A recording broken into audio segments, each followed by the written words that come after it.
When the slavers took Africans out of the continent, they chose the ones they felt were the fittest, the ones they felt would make this horrendous journey across the Atlantic. And even after picking the fittest out of Africa, the brightest and the fittest, even 50% of those still perished. So the ones who made it to the Americas, they are truly the best of the best Africa had. So the African Americans, to you, I say, you are descendants of the best Africa had. You are descendants of some of the most incredible survivors. As we speak today, we're all sick from the disease. None of us is exempt. And that's a fact. I'm going to ask each and every one of you to have a serious conversation with the image in the mirror. And ask yourself why you feel the way you do. Why are you automatically afraid of those who don't look like you? Why do you feel defeated? Why are you afraid to speak up and stand your ground?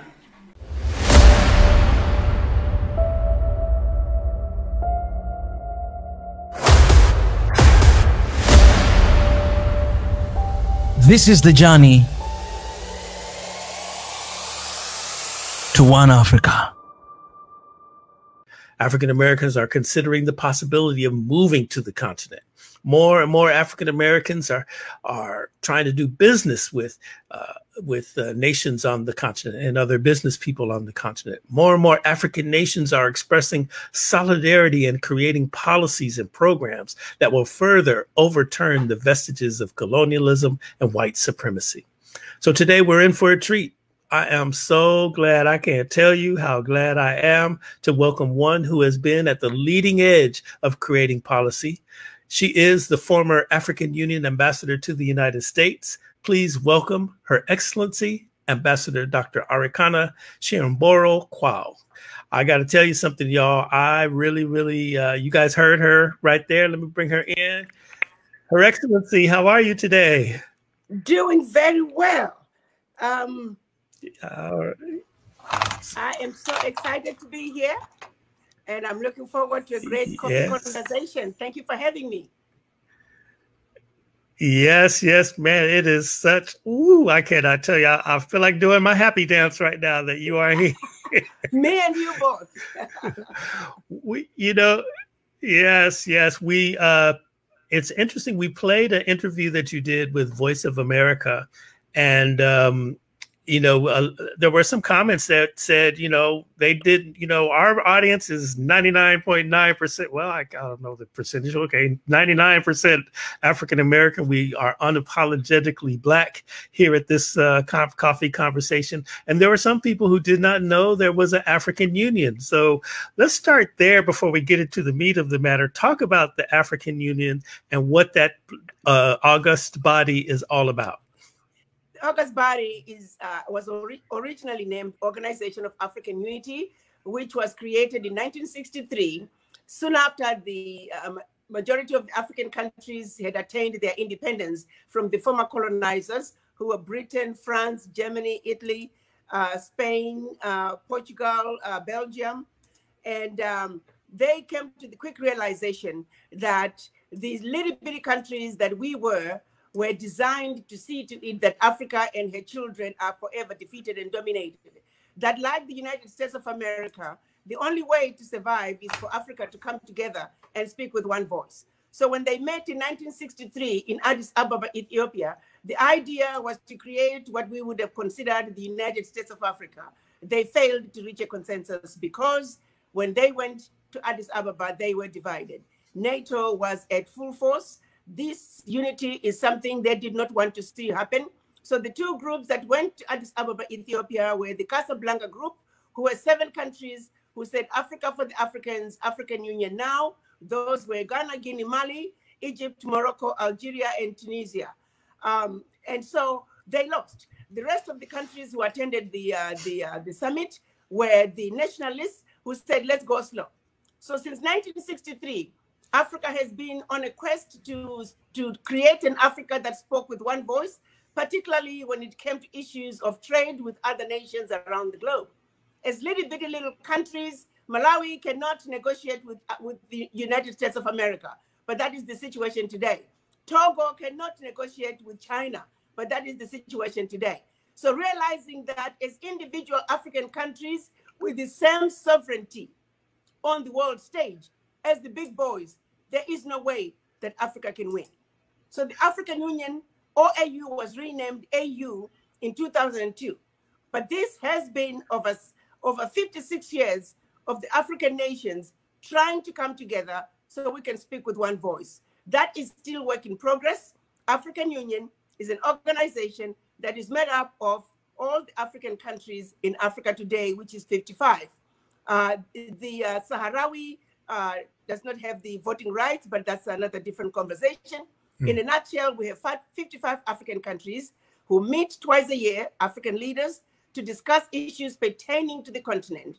Right now, the biggest decision was the African Continental Free Trade Area, which was approved back in April of 2018. Implementation is going to begin in January of 2021. Africa United is going to enter the world market as one gigantic superpower, one customs union. This is something that the organization, the members who created Organization of African Unity have been trying to do since 1963. So yes, OAU is a big deal. We are not there yet. African Union is a big deal. We are not there yet, but the conversations are continuing, and we do have that common home that we call the African Union, where we'll continue to push the African common agenda, the agenda that represents not only Africans on the continent, but Black people around the globe, because our issues are the same. That is, in a nutshell, the African Union. That's the African Union, y'all. Okay, you got it? Got it. All right, let's move forward there. Ambassador, you really, when you became the ambassador to the United States for the African Union, I mean, you just really took the bull by the horns and really began to, elevate the presence and the brand of the African Union. You have some very strong ideas about what we need to do to what African unity really means. And you've actually articulated some of that in what you were just explaining the African Union to be. But for those of us here in America, we don't get all of the news all the time about what's happening on the continent. And so that's why, programs like this, we just try to promote Africa so that we can become aware. Now, okay, big African trade sector, big old continent. How can American business people get involved? Well, actually, the biggest problem that we have had is the children of Africa around the globe. And let me make sure that I remind everybody so everybody understands how Black people ended up here. Black people were brought here through slavery into Europe, into the Caribbean, South America, into the Americas. What we have failed to do, which is what other races have managed to do, is unity. Especially in this United States of America, which is a melting pot. When you ask for the voices of the Chinese, the Indian, the Irish Americans, German Americans, Italian Americans, their voices are loud and clear. They are united. They continue to be connected with their countries of origin. We have failed to unite. It is precisely because of our failure to unite that we have not been able to engage Africa as a single entity. When I left the embassy, the mission, I have now since registered an entity which is called the African Diaspora Development Institute.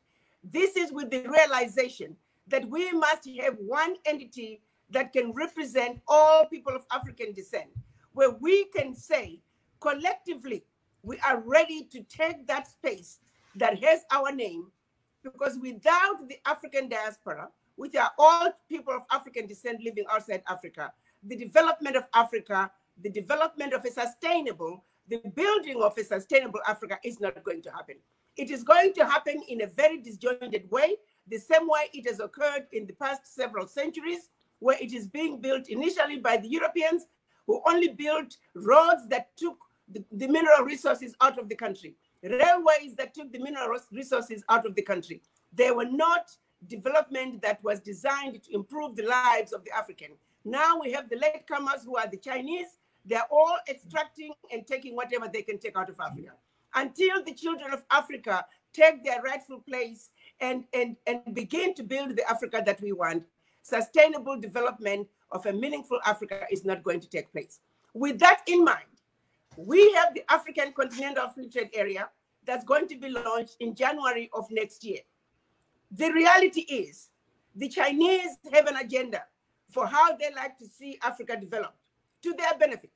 The Europeans have a 100-year agenda of how they would like to see Africa developed to their benefit. None of their agendas take into consideration the desires of Black people on the continent as well as Black people outside the continent, who are the true inheritors of what Africa has. The beautiful thing is, for us, we are fortunate to be inheritors of one of the most amazing continents on earth. In spite of the centuries of exploitation, it is now documented that roughly the exploiters have taken maybe 10% of Africa's wealth. Every day we are discovering more and more natural resources in Africa. It is an amazing continent. The time is now for us Black people to unite, to take our financial know-how, our financial manpower, our intellectual know-how, and go to Africa and take our place that has our name.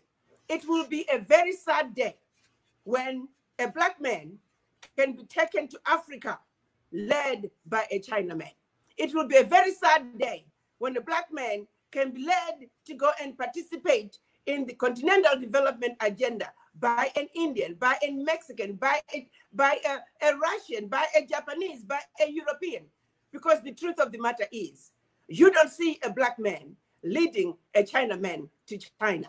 You don't see a Black man leading a Russian man to Russia. You don't see a Black man leading a European to Europe. We therefore must not, should not, and I hope we will not allow others to lead us to a place that we call our home. We have a responsibility to unite. We have a responsibility to take our place. We have the know-how. We have the finances that when we are united, there is a seat that has our name. The African Continental Development Agenda must be driven by the children of Africa. That we must be very clear about, that we must commit to doing. It will be a shame, it will be a disgrace, it will be a serious disservice to our children, our grandchildren, and generations to come if we miss this tremendous opportunity to develop generational wealth in our Africa. Opportunities that are getting ready to come up in Africa. These are opportunities that you Black men have never gotten anywhere on earth. Now, it is our time to take that place and build the generational wealth.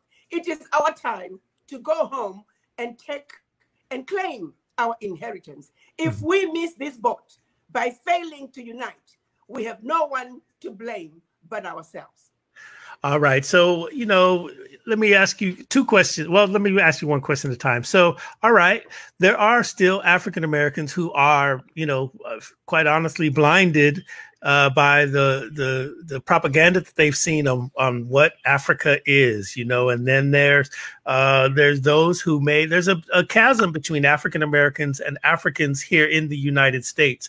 And what we found in our quest to bridge that, build that bridge and to dispel myths about Africa. We've held so many different social events where we bring our African brothers and sisters together with our African Americans over here with that one goal in mind is, hey, we need to come together and work together and come to know one another. We are more the same than different. What would you say to those who are listening to this, but they're still resistant because they're like, I don't want to be no part of no Africa. That's how they say it, right? So, yeah. Absolutely. Well, actually, we have to understand that we are part of somebody else's agenda. We've been as part of somebody else's agenda for centuries. The brainwashing that we were systematically subjected to, we must understand that to a great extent, the majority of us are still suffering from that brainwashing. We need to understand that we were trained, and I had to put it in such a simplistic way, but it's almost like how you train your dog. The dog automatically knows that if I do this, if I wag my tail, this is what happens. Or if I do this, I should wag my tail. Whether it's good for the dog or not, the dog is programmed to wag its tail. Well, we're pretty much the same way. Our inability to come together it's really deep. It's coming from a very deep place. We know that some of the things we do are detrimental to our race, are detrimental to us as a community, are detrimental to us as individuals. Let me give you an example. A Black man could have a shop in a Black community for decades.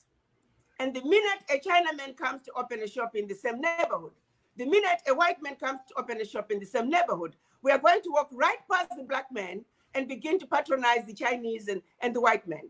The reverse is not going to happen in their neighborhoods. You will not make it in a Chinese neighborhood as a Black person. You will not make it in an Italian neighborhood as a Black person. But we are the only ones who are dumb enough to give out our money, to take the money out of our communities, the money that is needed to build the community centers, to build the children's programs after school.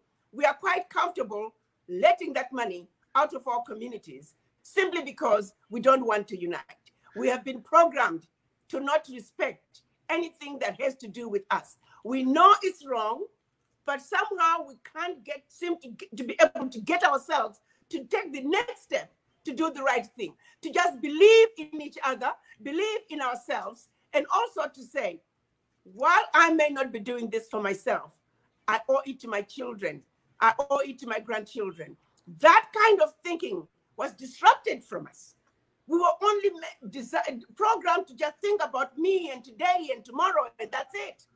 How do we get over that? It starts with knowledge and understanding your history and understanding how did we get here. And that starts with understanding our history in a very deep way.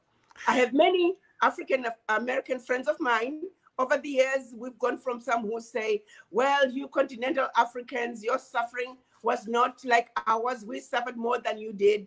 Well, I have news for you. They were lynching Black people in Africa as well. I have a book that was just launched yesterday, Africa 101. You can feel free to go to Amazon. The ebook is available. I have one page, I believe it's page 41, where I am showing a lynching of Black people in Matabeleland, Zimbabwe. Lord Baden-Powell, the founder of the Boy Scouts, that was his favorite photograph. It was found in archives, in his archives in Zimbabwe, where it was in his scrapbook. And he nicknamed that particular tree Christmas tree, because Black people hanging from that tree looked like ornaments on a Christmas tree. I superimposed that photograph with a photograph of a lynching in Georgia, United States. I did that precisely to let others who think the suffering of the African Americans was worse than the suffering of the Africans on the continent to say, here it is, in your face, this is what was happening. The whole chapter is talking about the carnage, the havoc that was brought to Africa by the colonizers, in your face. So what we need first and foremost, we must understand that we are a wounded people as Black people, no matter where you see us, and we need healing. And that healing begins with us understanding our history and understanding that what unites us is our Blackness, is our Africanness. If I take you, my brother, right now and put you on the street with my husband, they're going to see two Black men. They're not going to see one born in Los Angeles and an African American. They're not going to see a continental African. I can take you and my husband and put you on the streets of Accra, Ghana. They're going to see two Africans. Yes. So let's understand that. What unites us is our Blackness, that we are in this Titanic that is currently sinking, that unless we come together and understand the issues and prioritize what is first, what is needed first, what is needed is unity. So we can come together and patch the holes on this sinking Titanic and keeping it from sinking. Because changing seats while you're sitting in the Titanic, it doesn't matter. We are all going down. And that is the thinking that we need to understand that unity, we've been lied to. We must rewrite our textbooks. The hunted must begin to write their own stories. What you have been told about Africa are nothing but lies for the most part. The carnage that you see taking place in Africa, from the coups, 65 of them, none, and I said N-O-N-E, zero, zilch, were of African origin. The coups were started because either the African leader tried to go against the colonizers, or the African leader, the country had discovered mineral resources and they wanted them. So you look at what has happened to Africa, they turn around, they bring all this carnage to Africa. I am not saying as African leaders, we don't have our own issues to handle. Yes, we do. And I don't know what country that doesn't have issues. But those are family issues. They need to be handled as family issues. It's the outside interference that compounds Africa's issues. They intentionally set out to create all these coups, the areas of instability, so they can continue to exploit Africa. But they're the same people that know the games that they're playing, and they begin to paint Africa as a diseased and dying continent. And particularly to Black people, they tell Black people, do not go to Africa, because they do know that when Black people outside Africa unite with Black people on the continent, their game is over. Well, I have news for them, because that day is coming. It has taken us 400 years to finally wake up and realize that our strength is in our unity. That day is going to come. But it starts by us understanding the truth and knowing that the lies that Martin Luther King spoke about, those lies continue to this very day. How stupid and how long are we going to continue to be stupid? The lies, let's understand them for what they are, and let's be the generation that's going to cut this curse. That we are going to teach our children the truth and nothing but the truth. We are going to let our children know that being Black doesn't mean you represent the devil, that the devil is not Black. There's no such thing as a Black devil, but rather there's a devil that is based on deeds. That there's no such thing as a white angel that is desirable. Nobody has ever seen a white angel. Being an angel is based on deeds. Let's start with how they systematically lied to us, how they systematically brainwashed us. Let's begin to heal thyself from that point of view and understand that as Black people, we're just as good, just as beautiful, just as intelligent as anybody else. The only difference is we are inheritors of the most amazing continent on earth, and we are the origin of humanity. And to Black women, I say, without you, you should tell every man in your life to get up and get on their knees and worship you, because without you, there would not be any human race as we know it. So that's you have every reason to stand on top of the tallest mountain and tell the world and proclaim to the world who you are. And like I often say, the proud, the beautiful, intelligent, sophisticated, highly adaptable, and totally indestructible African. And that's you and I. Let's understand that. Let's be proud of who we are. And that is the beginning of the healing. And let's come together and go get our Africa, because that continent belongs to us. Yes, you know, Ambassador, the book is Africa 101, The Wake Up Call. And I know that my assignment was to read chapter 5 so we could prepare for this, but I could not get over the foreword and the preface and chapter 1. It just had me glued like right away. So I didn't get to chapter 5 yet, but my goodness, you guys, this book, it is available on Amazon. We'll put up the link there. I wasn't sure if it was ready quite yet, but this is hot off the presses, you guys, and you guys can get that book there and gain some insight and knowledge of what these next steps would be. Now, Ambassador, how do you see what's happening in America right now? How from, you know, I know when I talk to my brothers and sisters over on the continent, the one thing that remains constant is they think we're rich and they think we're like living this great, great, great life. Oh, you're so lucky in America. But now they see, you know, the world is seeing the abject police brutality, the systematic racism and all of that. Now, how do you give us an opinion on how you see this, what's happening now in these United States against Black America? You see, I have the privilege of looking at it from the prism of both the African viewpoint as well as the American viewpoint. I can tell you it is your basic standard Black issue. While they may have, it's a different form of lynching, basically they lynched George Floyd. They are on our necks. And I have to say, when you see the book I put on there, Get Off My Neck, I Can't Breathe, Get Off My Neck. They are on our necks. They have been on our necks. This is a Black person's issue. This is a Black issue. Yes, In Minneapolis, it was on the streets of Minneapolis with the policeman with physically having his neck on George Floyd. They are on our necks at every level. If you look at what is being done to Black people in this country, it's because simply they're Black. If you look at what's being done to Africans on the continent, the colonizers having never have left, continuing to exploit and take advantage of the Africans, is because we are Black. What they can do in Africa, they will not do to each other in Europe.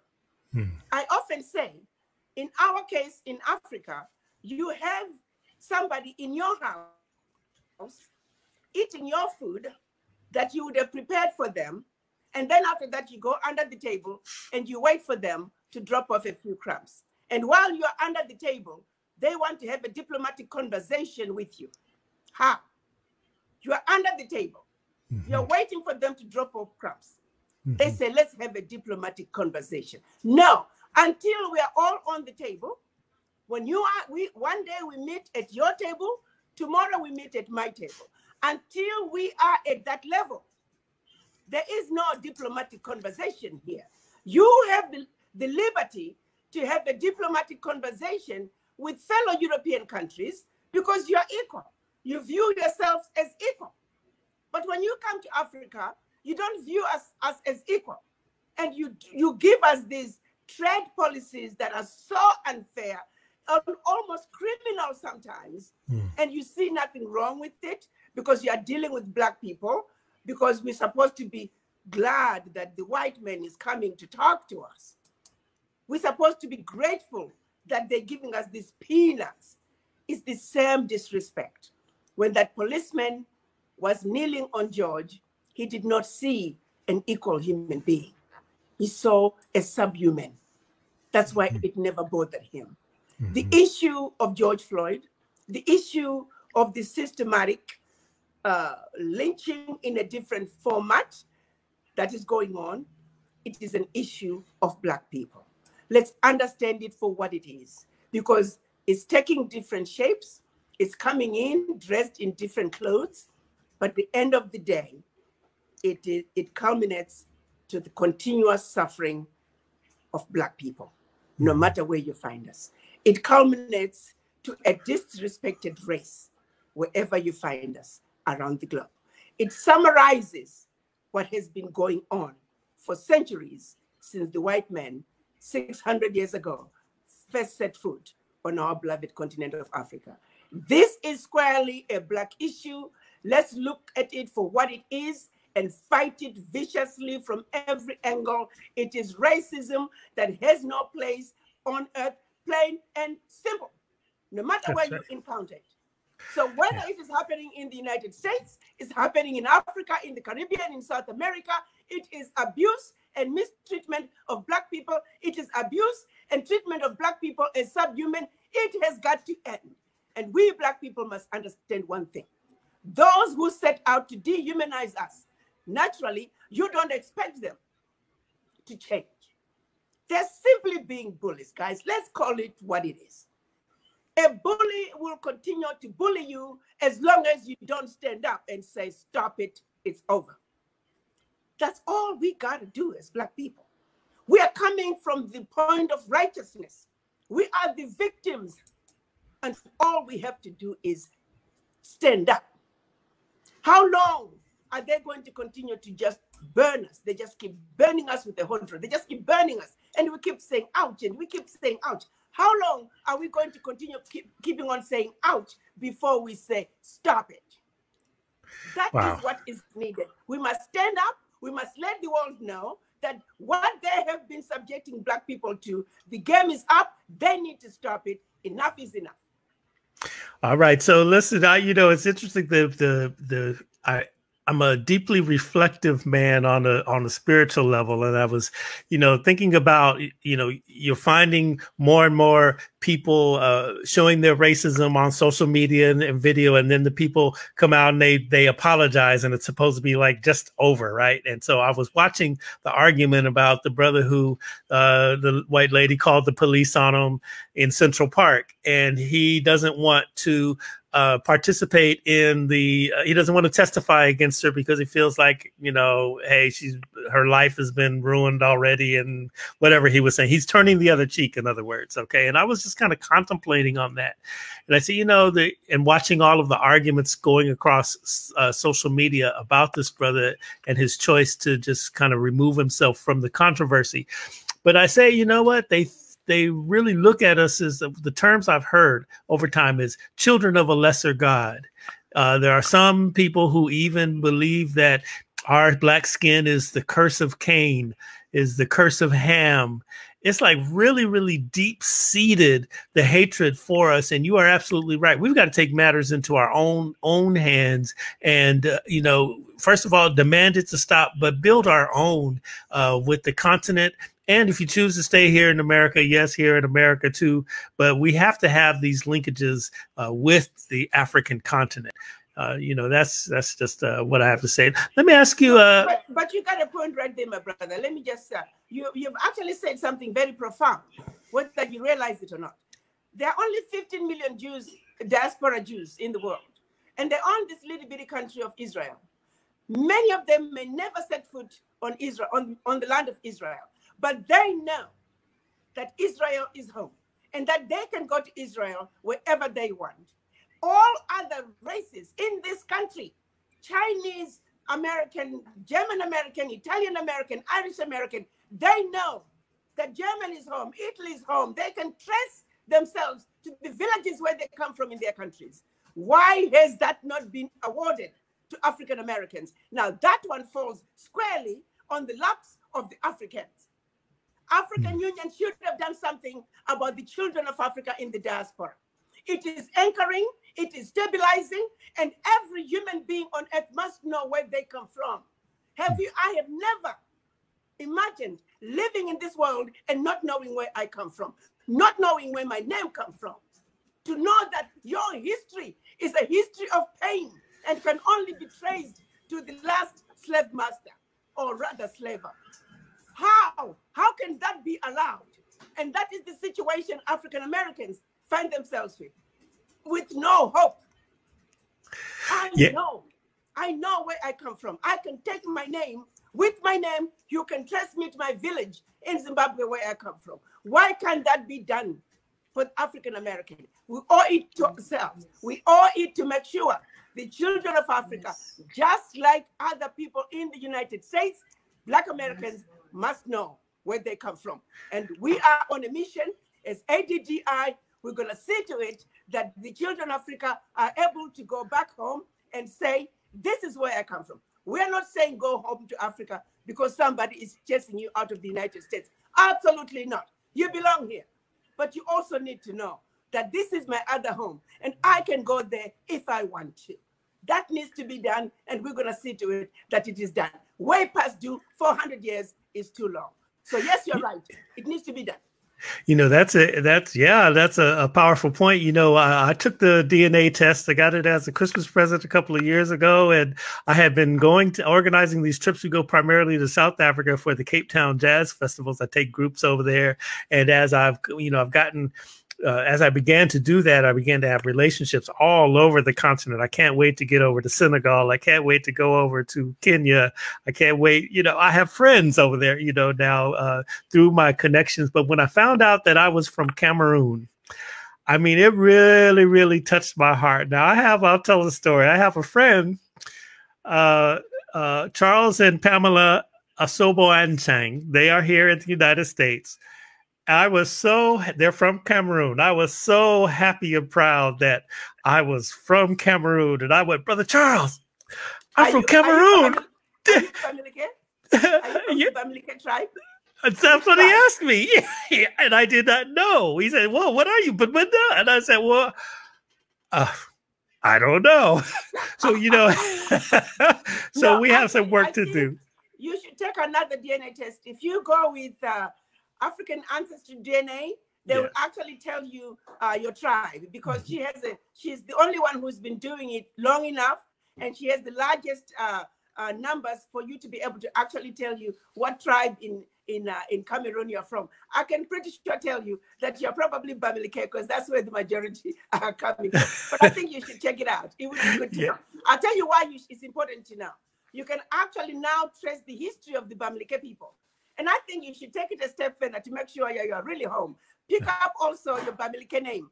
You can sit down and begin to look at the history of the Bamileke people. You will be amazed. Similarities that you're going to see from those tribes and some of the people in your own families. It is refreshing. You can sit down with your children and your grandchildren and talk about where we come from and our tribe, the Bamileke people. I'm pretty sure you're a Bamileke. Let me know what you turn out to be. I will. And you know what? I am really, I want to know the name of that person who made it across the Middle Passage.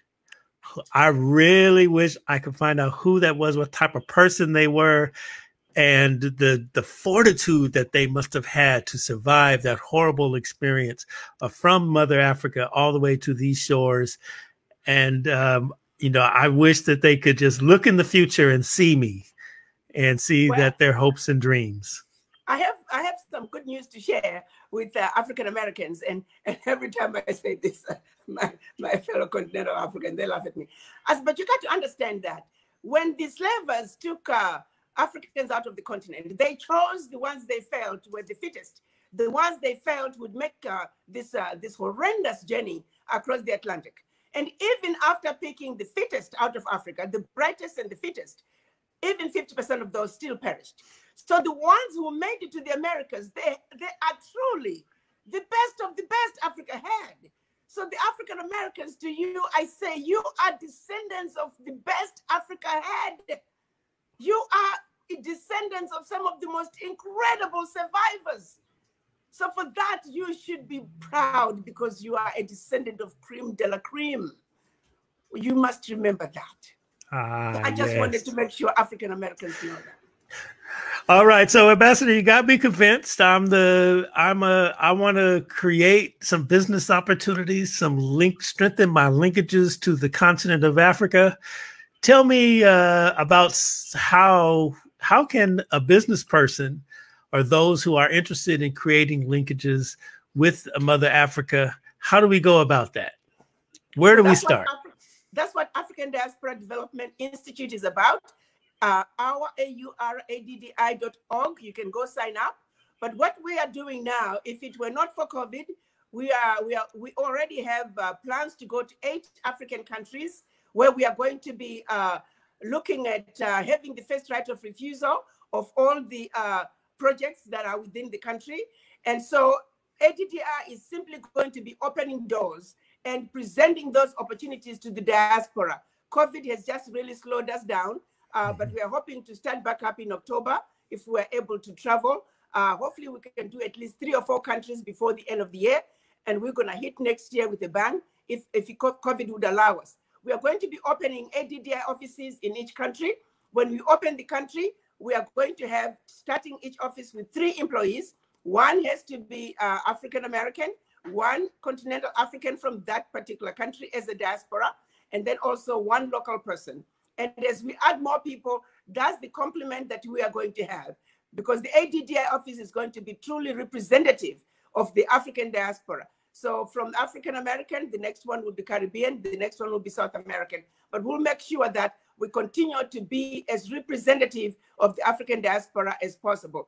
This team, through this office, and we're also going to be having people directly assigned to ADDI who report directly to the president, will see to it that the diaspora businesses that come into to invest in that particular country, they don't run into the red tape that normally businesses are running into.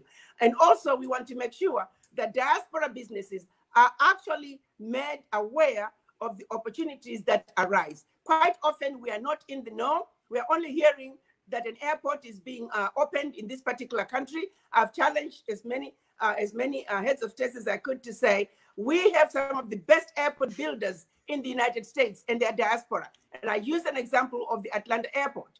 They are shocked that Atlanta airport was built by 50% black companies, and continues to be run by 50% Black companies. We have people with expertise to build railway lines, to build highways, to get involved in high-tech agricultural projects, power production and all that. So they need to know that we have everything in the diaspora. Our problem has just been they didn't know how to reach us. So yes, through ADDI, we are going to be able to make those opportunities available.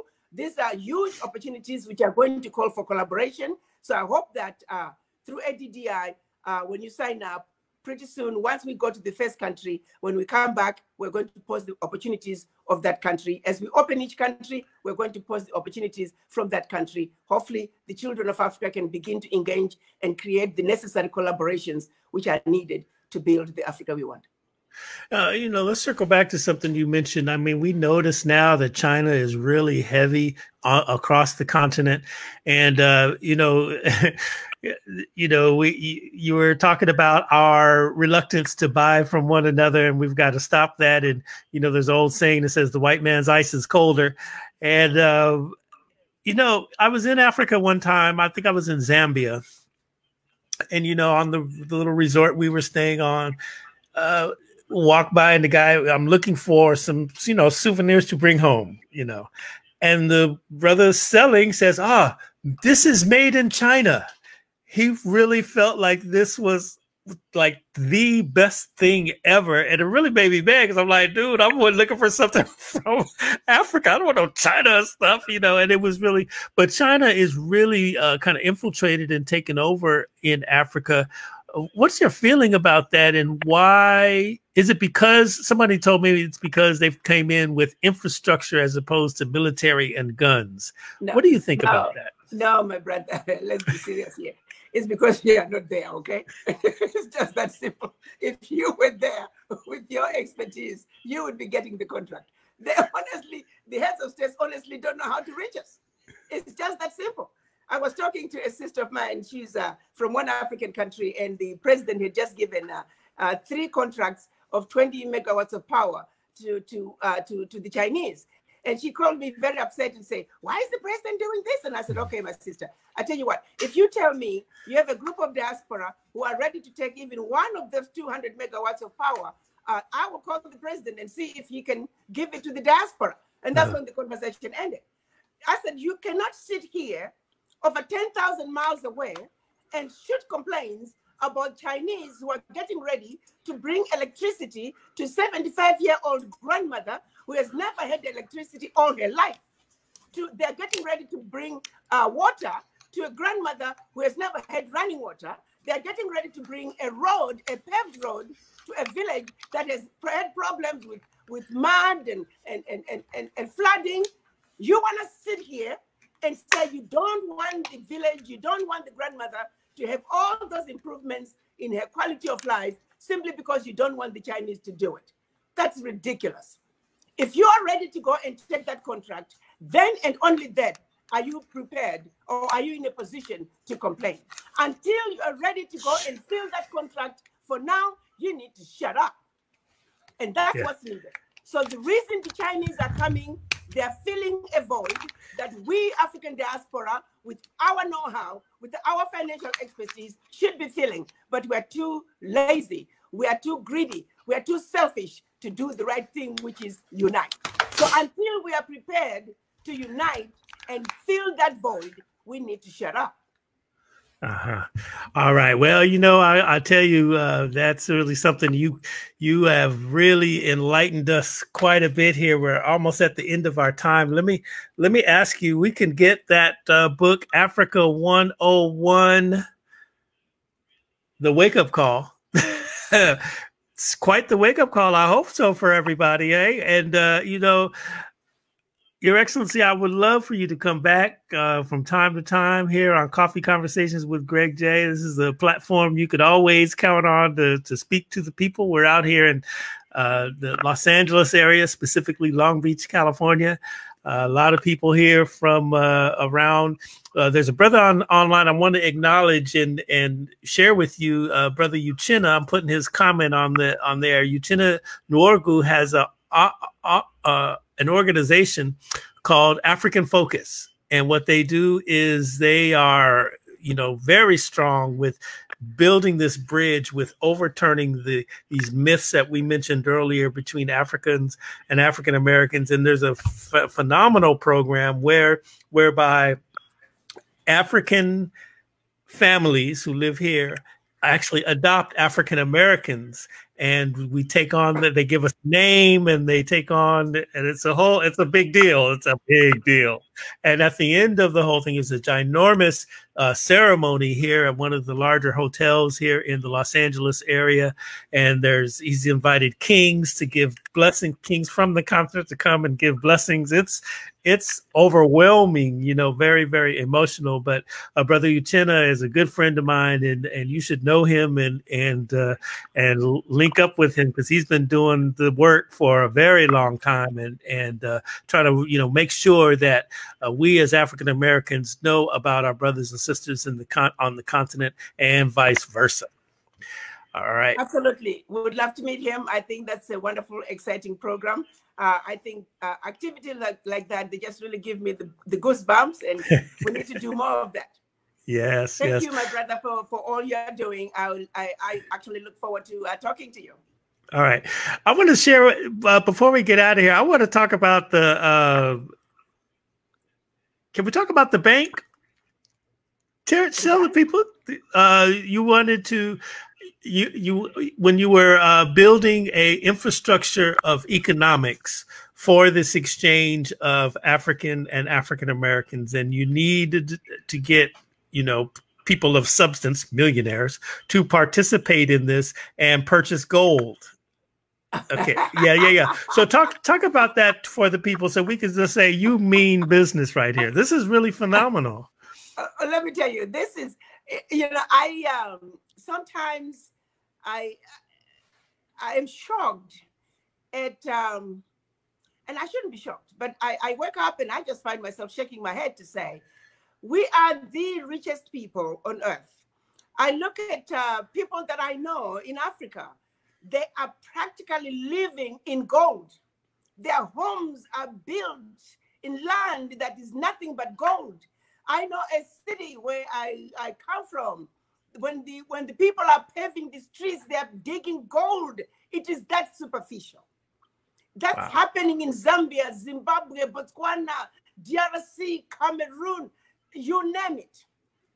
And yet we are the poorest. Then when you said, the more I have lived in this country and I've encountered with people and finance people, and I began to see Americans, Europeans go to Africa poor, and they come back, before you know it, they're millionaires, multimillionaires, billionaires of Africa's world. And the number one asset they're using to become billionaires was gold. Then I sat down with one guy and I was trying to find out, how is this done? And I've been doing it for quite a while now. And I found out what they do. They take gold from Africa and they purchase it at the London Metal Exchange rate, which is whatever the going rate is. Like right now, it is 55, 60,000 a kilo. And they'll buy as simple as 2,000 kilograms. 2,000 kilograms, let's say roughly for simplicity's sake, is $100 million. They deposit it in a vault in Europe, and they get a standby letter of credit. And that standby letter of credit can be monetized over 40 weeks for up to 10 times the value of the 100 million. So if they were to get the maximum, in 10 months, they can convert the 100 million to $1 billion. Are you with me? Mm-hmm. 2,000 kilograms of gold. I can take you to a village right now that's sitting on hundreds of thousands of gold. Mm. So I sat down and I started looking and talking to the finance people in my board and asking, I say, what would it take for us to get involved in such a program? I said, Ambassador, we need to buy a bank in Europe. So those are the conversations that are going on, because I know we have children of Africa with means. Children of Africa, we have the ability to do things like that. I've found that even more, that if the bank was to be in Switzerland, you can even multiply your returns by even a larger amount. These are all opportunities that are not made available to us, information that we are not generally told. I had one white guy. He was after this George Floyd situation.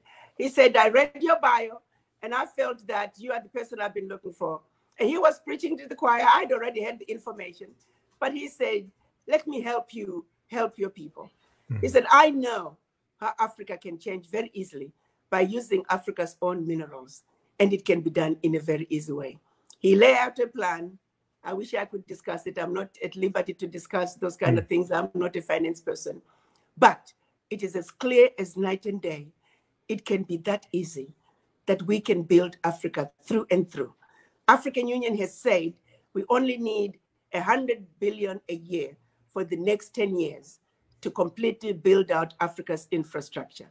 And that 100 billion a year, we can raise it very easily with Africa's minerals in a very short order.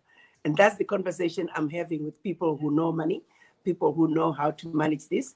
And I'm saying we have our own children in the diaspora who are millionaires, who have disposable cash. If they can buy 2,000 kilograms of gold, I'll be happy to send them to this guy and they can be introduced to this program.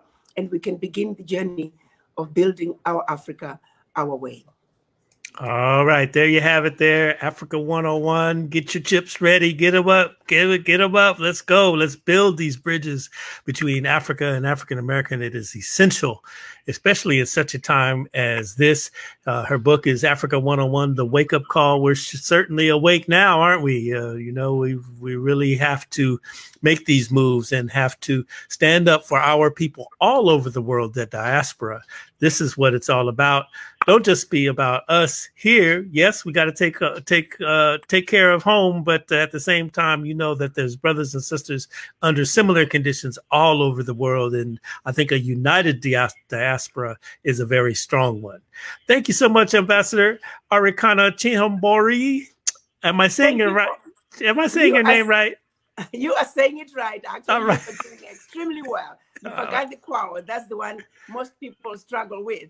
I want to thank you too, my brother, for having me and for all the great work that you have done over the years. Let me end by reminding everybody, Africa101.org. You can reserve your hard copy. By the way, the hard copy is interactive.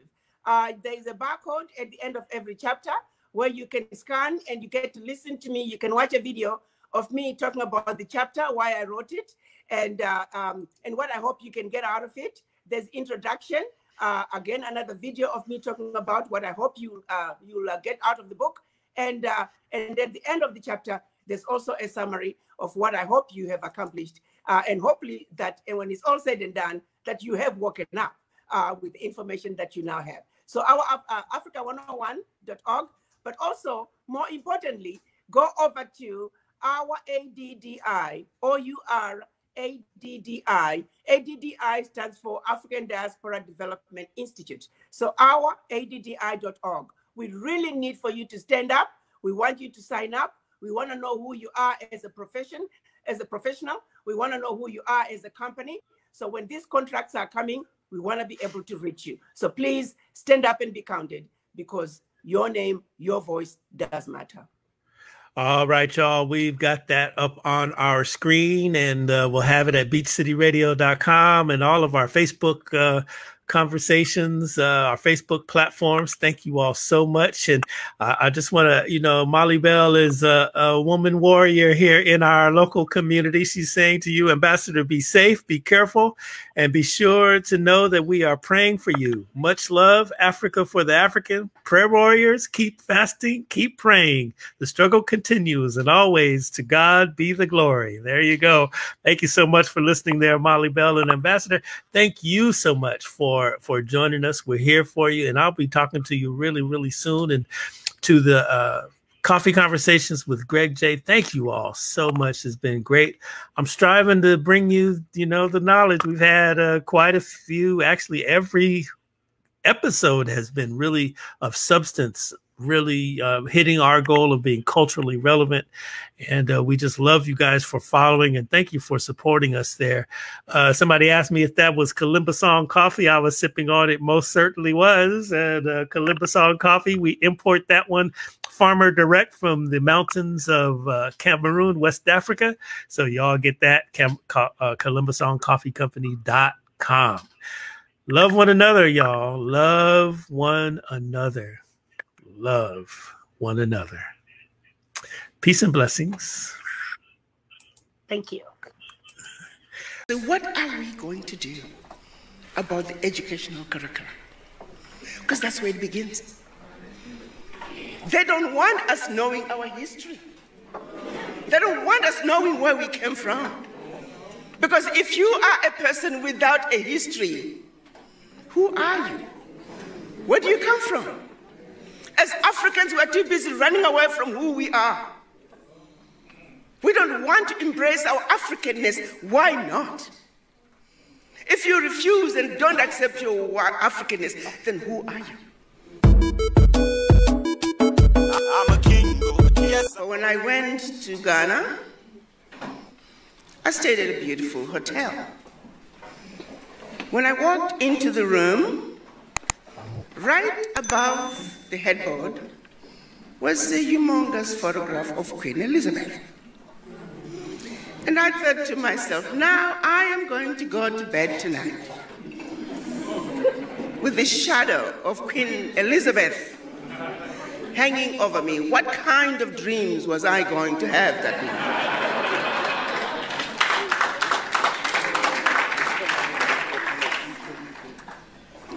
I nicely found time. I called my VP and I said, could you help me take this photograph down? We shall put it back tomorrow morning, because tonight I intend to have good dreams. Why is it that in 2024 we still have the photograph of Queen Elizabeth hanging over the walls of hotels in Ghana, and not a single photograph of a king or a chief from Ghana?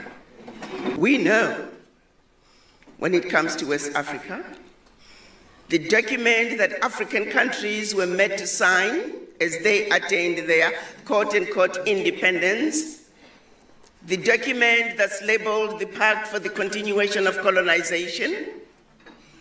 On one hand, we are giving you your independence, but on the other hand, we want you to sign this document, agreeing to continue to be colonized.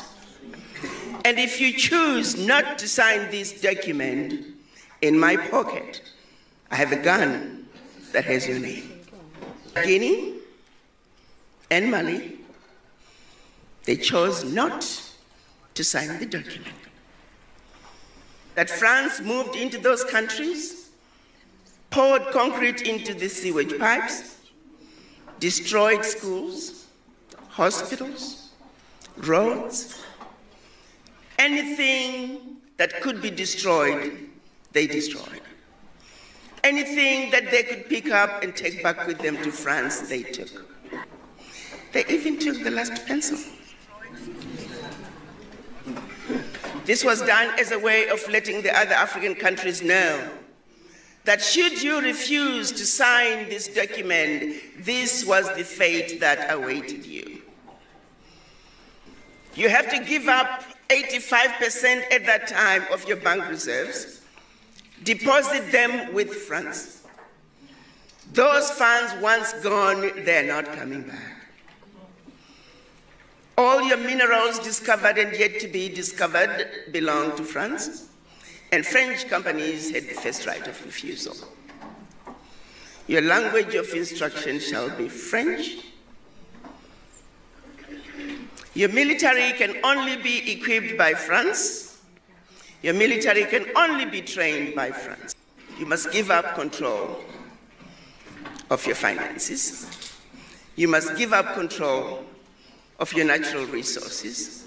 You must give up control of your military. Now, if you stay away from those, you are free to run your country as you wish. What kind of a country are you running? What kind of a leader are you? To this day, those African countries are still required to deposit their bank reserves with France. Now, the numbers have gone down some. They're down to the 50, 55, 60. But by and large, with the exception of Burkina Faso, Niger, and Mali that said, France, pack your bags and go home. The rest of the African countries are still subjected and held to the Pact for the Continuation of Colonization. But our leaders, for various reasons, and we know those who have tried to pull away, they've either been assassinated or exiled. So the realities are there, that if African leaders try to push back, there's some serious consequences. In spite of all that, there are some other issues that they also could deal with. We know the NGOs are nothing but wolf in sheep's clothing as they come into our countries. A lot of embassies as well. We have a few nice embassies. But we have many countries that are also just here to make sure that they continue to destabilize the countries. They make sure that the elections are forever interrupted. Why is it that we are all fully aware that the loans that are being given to African countries, the loans that have been given to African countries for centuries, are frivolous loans that have been paid 1 million times over? Why is it that our ministers of finance every year, twice a year, they go to the World Bank? They know what's going on, but they say nothing. What is keeping us as Africans from coming together and speaking with one voice and letting the World Bank know and the IMF that we have paid for these loans a gazillion times over? We aren't paying for them no more. What are we afraid of? Why can't we just say it like it is? It is damn wrong. And it cannot continue.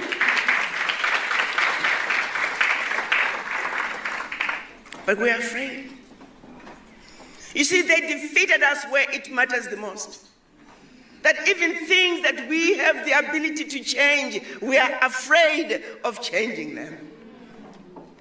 When the Europeans first came to Africa, they brought us religion. And then we went to church. And they taught us about a human being called Jesus Christ. And they talked about the angels, and they talked about who are in heaven, a place we all want to go to. They're beautiful, they're angelic, they're desirable. And oh, by the way, they're white. And oh, by the way, we are white, like the angels. But remember, in school, they told us this was white. But never mind how we look. We may look rather pinkish, but don't disregard that. We are white believers. Then they turned around and said there's something called hell. And there's a devil there. Ugly, undesirable, does all the horrible things, and that creature is black. And oh, by the way, you too are black. Never mind this black color that we told you in school. A blatant lie was told to us, and we have never stood up to say that's a damn lie. I'm not black. They're not white. You look like the devil because we told you so. We look like the angels because we told you so. So it is when a little 5-year-old black boy is given 2 sets of dolls, black dolls and white dolls. And he's asked which one is mean, he points at the black one. He's asked which one is ugly, he points at the black one. He's asked which one is nice. He points at the white one. Which one is beautiful? He points at the white one. And then when asked which one is more like you, he sheepishly points at the black one. The 5-year-old boy is defeated before his life even begins. Somehow, there are subliminal messages that this boy just knows it. Think about it. So that same little boy who grew up to be the Minister of Education,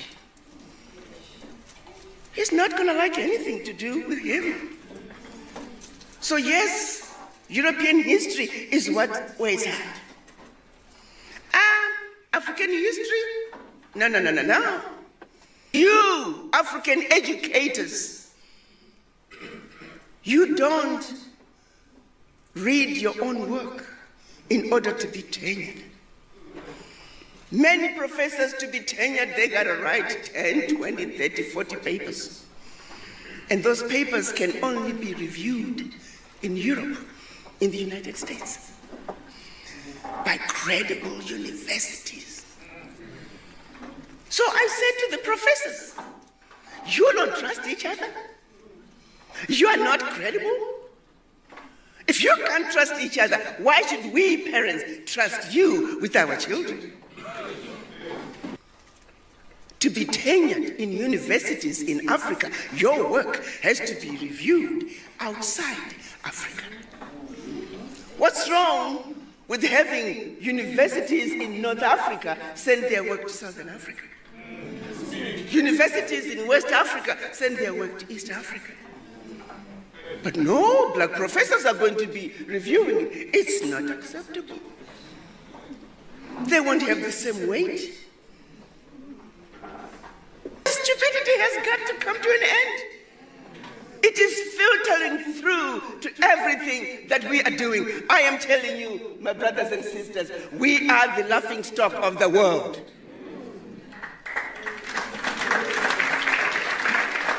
The current U.S. ambassador to the United Nations, and I'm going to call her out, she was fired by President Trump when I was going to Washington. She used to come to my office, and she would say, Ambassador, talk to the ambassadors. They need to speak up. When she was the former Assistant Secretary of State for African Affairs, she said, Ambassador, I'll be sitting on this side with the American side, and there'll be the Africans over there. She said, if they could just say some obvious things that would help her come back and make decisions and recommend certain changes. But the Africans don't speak. Tell these ambassadors to speak up. Why are we afraid? Because we were defeated where it matters the most. The man. So no matter how hard we try to change our Africa, until we heal from the legacy of colonization, nothing we try to do is going to succeed. If we don't heal from the legacy of colonization, we will continue to be used as instruments of our own self-destruction. I challenged ECOWAS when they were trying to mobilize the military to go and fight Burkina Faso, Mali, and Niger. Oh, we can have a coup. I said, help me understand something. France has had coups against these nations for centuries. When France is forcing these countries to deposit their bank reserves with France, that's a coup. President Tinubu, what have you done about this coup? You are sitting on the big boy chair now. Talk to me. What are you going to do about this coup? When France is making sure that all natural resources for these countries belong to France, that's a coup. What are you going to do about it, ECOWAS? But somehow, we don't see them as coups because it's the white men doing it. If a black man was doing the same thing to another black man, oh, you know, they'll call them out in a heartbeat.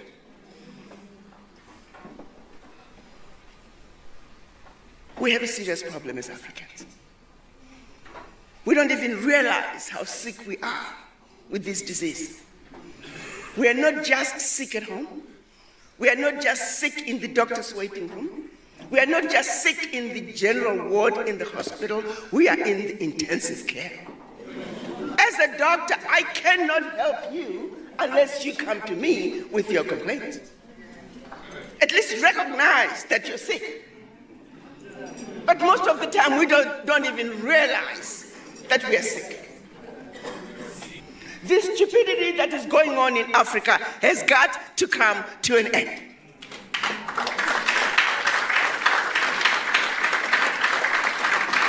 And you can't expect those who put us in positions of servitude to get us out. It's not going to happen. When is the African going to wake up? The African is stupid in Africa. The African is stupid in America. The African is stupid in South America. The African is stupid in the Caribbean. Wherever you see us as black people, we do some of the most stupid things.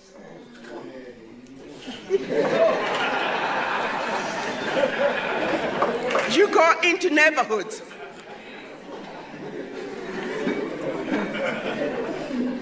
In America, where I've spent most of my time, look at the Mexicans. They stick together like super glue when it comes to issues pertaining to their existence in the United States as Mexicans. The Irish, the Jews, the Chinese, the Indians ask for their voices loud and clear because they understand the importance of unity. They don't have to love each other, but they understand when it comes to issues pertaining to their sheer existence, they must stick together like super glue. But when we ask for the voices of black people, we scatter like mice. We don't believe in each other. I was in Dallas and one Zimbabwean, I was asking, are there a lot of Zimbabweans where you live? No, I don't talk to Zimbabweans. I'm the only black person in my neighborhood, and she was so proud of it. I'm speaking to another friend, this time in Zimbabwe. She was so proud that her son cannot speak Shona, and that the son speaks English like a British. And she's telling me this with a certain level of pride. And that's the mother, which means the child is just as doomed. When are we going to wake up and realize that our inability to move forward as a people is because we were defeated where it matters the most? What are we going to do about the educational curriculum? Because that's where it begins. They don't want us knowing our history. They don't want us knowing where we came from. Because if you are a person without a history, who are you? Where do you come from? As Africans, we are too busy running away from who we are.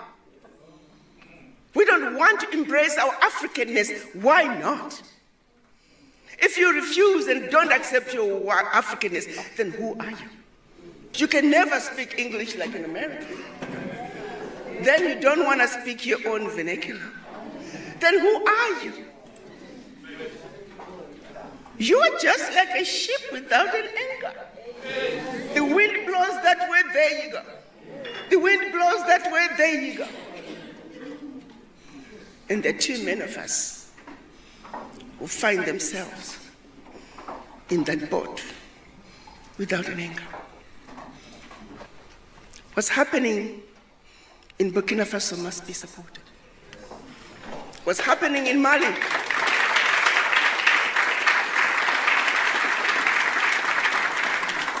must be supported. What's happening in Niger must be supported. If you care the least bit about our future, how else are we going to get France out of Africa? How else are we going to get Britain, Germany, all those former colonizers, they're now in as multinationals, siphoning billions out of Africa, using safe havens to hide their returns. We know they're here. They are now wolf in sheep's clothing. If you look at the move that Niger made, by simply saying, France, you can no longer buy our uranium for 80 cents a kilo, when we know very well you're selling it for 200 euros per kilo. Niger was realizing about 1 billion out of the sales of its uranium a year, while France was realizing close to 300 billion. That one move alone, when Niger said, if you want our uranium, 200 euros a kilo, please. Immediately, 300 billion. 1 mineral. It's not going to take much to change Africa. We got what it takes. If there's one thing we're very fortunate of, we're endowed with everything the rest of the world needs. We don't need the world. The world needs Africa.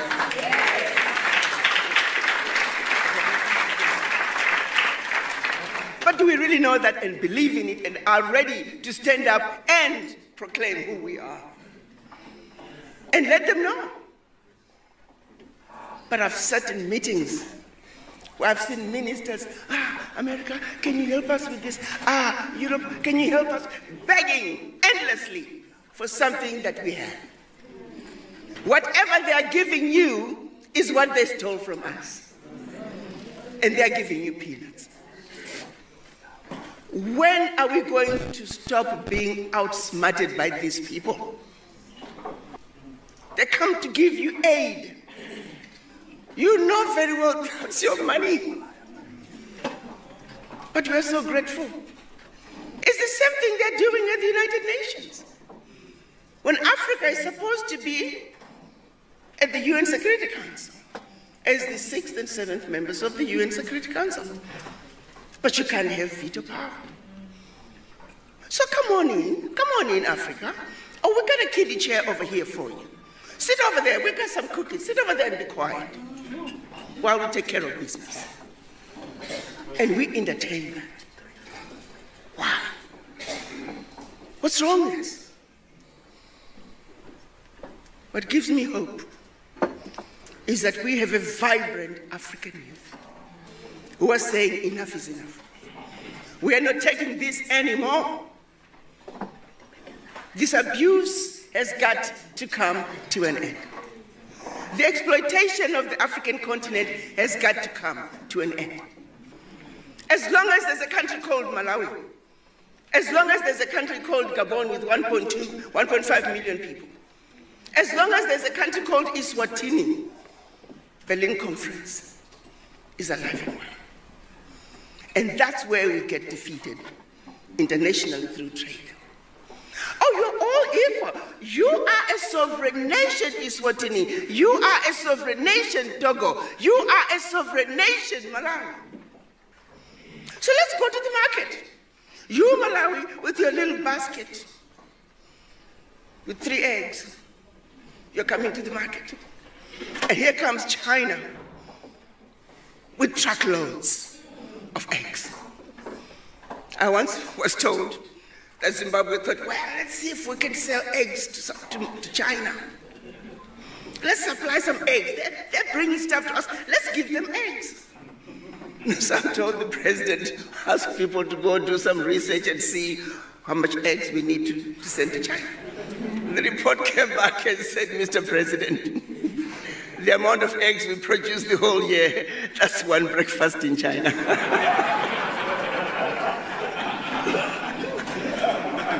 So you want Zimbabwe to go to the market with China and sell eggs. As we speak today, we're all sick from the disease. None of us is exempt. And that's a fact. I'm going to ask each and every one of you to have a serious conversation with the image in the mirror and ask yourself why you feel the way you do. Why are you automatically afraid of those who don't look like you? Why do you feel defeated? Why are you afraid to speak up and stand your ground? Besides, you are the mothers and fathers of humanity. Without the black woman, without the black man, the rest of the world would not be. That's a fact.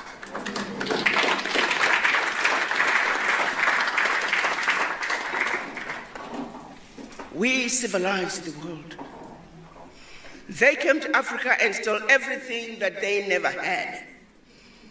Came back with what they stole from us and made us believe that they gave it to us. But they want the history to start from here, so we don't talk about what happened before. My brothers and sisters, we are inheritors of an amazing continent. South Africa is an amazing country. We have people like Nelson Mandela, Walter Sisulu, our very own president. People who suffered and sacrificed everything for this country to be free. Why are we trying to disrespect them and go back? South Africa should lead the way. Nigeria should lead the way. Kenya should lead the way.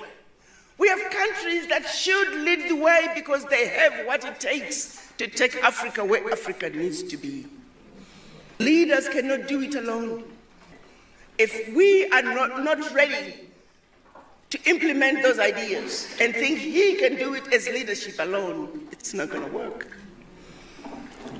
I was discussing the issues of the quote-unquote coups in Burkina Faso, Niger, and Mali. One African said, but Ambassador, why do we have to do coups to change government? Why can't we just do like the Chinese do?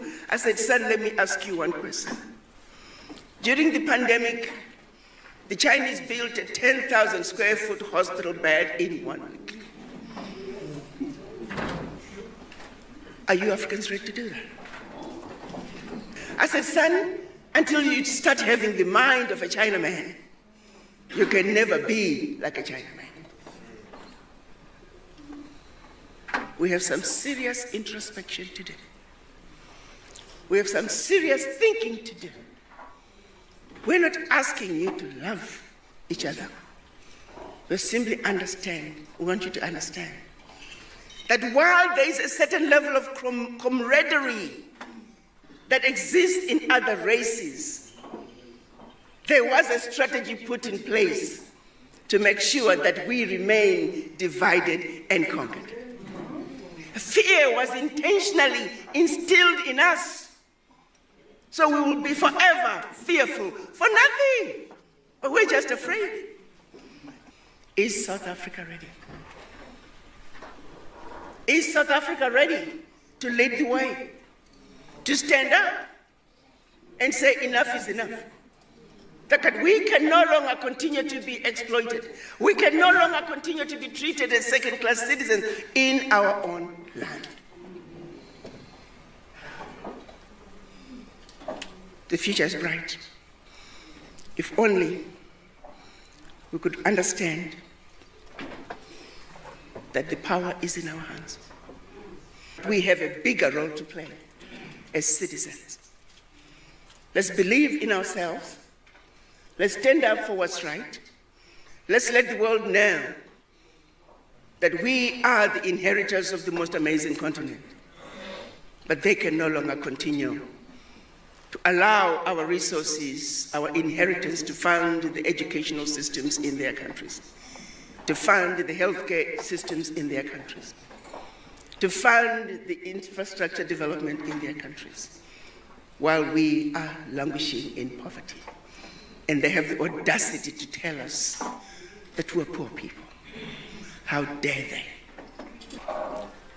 Former President Jomo Kenyatta, he said when missionaries arrived, the Africans had the land and the missionaries had the Bible. They taught us how to pray with our eyes closed, When we opened them, they had the land, and we had the Bible. Marcus Garvey, he said, a people without the knowledge of their past history, origin, and culture is like a tree without roots. Patrice Lumumba said, the day will come when history will speak. Africa will write its own history. It will be a history of glory and dignity. The time is now. There is no turning back. Africa, wake up.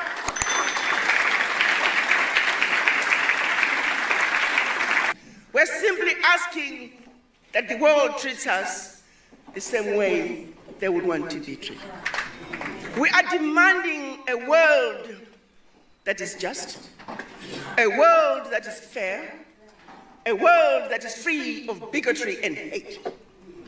We're not asking the world to do anything that they would not want done unto them.